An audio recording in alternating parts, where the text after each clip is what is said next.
What if the best deck out there wasn't even the best option?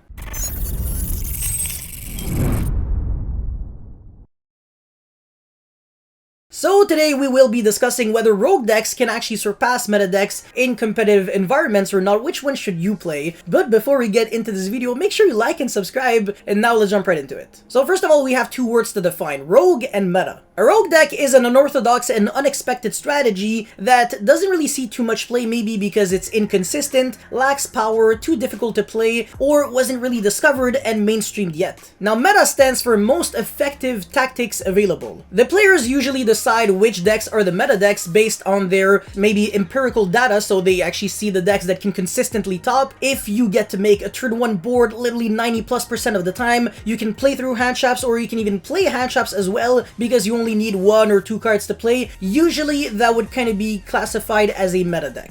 There are usually really aggressive combo decks that don't even need to play hand traps because of all their powerful extenders and their ridiculously broken card design, or control decks that also kind of have insane card design because they only really need 1 or 2 cards to be able to play and can afford to play multiple hand traps. They also have the advantage of snowballing at the speed of light, so on turn 1 they don't just waste their gas, they kind of prepare themselves for their follow-up turn, which is going to be turn 3 of the game, after which they can easily OTK. Now that doesn't mean that rogue decks cannot snowball or are inconsistent or lack power or any of that. However, rogue decks usually kind of have annoying flaws that kind of keep them away from winning all the time. I would go as far as to say that meta decks are kind of like the safer and cheaper option, if you will, whereas rogue decks are definitely the high risk, high reward options. For example, rogue decks can be super dangerous and have a very high chance to win going first, but at the same time be very bad going second, or just straight up lose to blowouts on,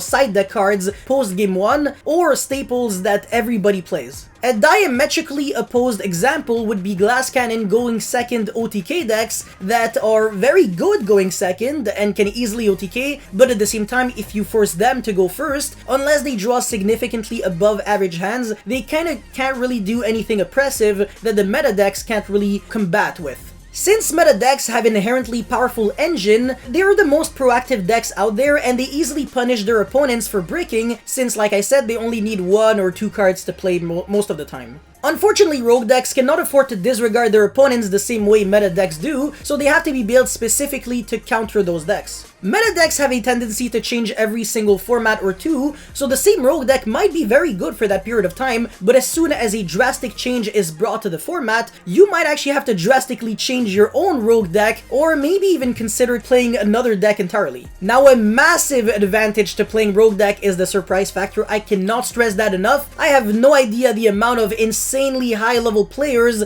maybe YCS toppers, Nats toppers, etc. that I've managed to beat with rogue strategies because they had absolutely no idea what I was doing. Try to imagine that you know what your opponent is doing, but your opponent has no idea what you're doing, so he has to read every single one of your cards, and he's always kind of confused. He might mess up like misplaying, or he might forget basic rulings, and that's exactly what you want as a rogue player. However, it is important to remember that everything is seasonal, so it is your responsibility to kind of question yourself and ask yourself, is my rogue deck still good after every single ban list? Because of course the format might change and your deck might just not be appropriate anymore. For example, if we went from a contact fusion heavy format to a non-contact heavy format, well, my Cyber Dragon deck maybe might be infinitely less good, so I can't just have the exact same mentality I had before and expect the same outcome. With that being said, I hope I clarified things well enough, but if you have any comments or feedback or whatever, please let me know in the comment section below. Don't forget to like and subscribe. I'll see you guys next time. Peace.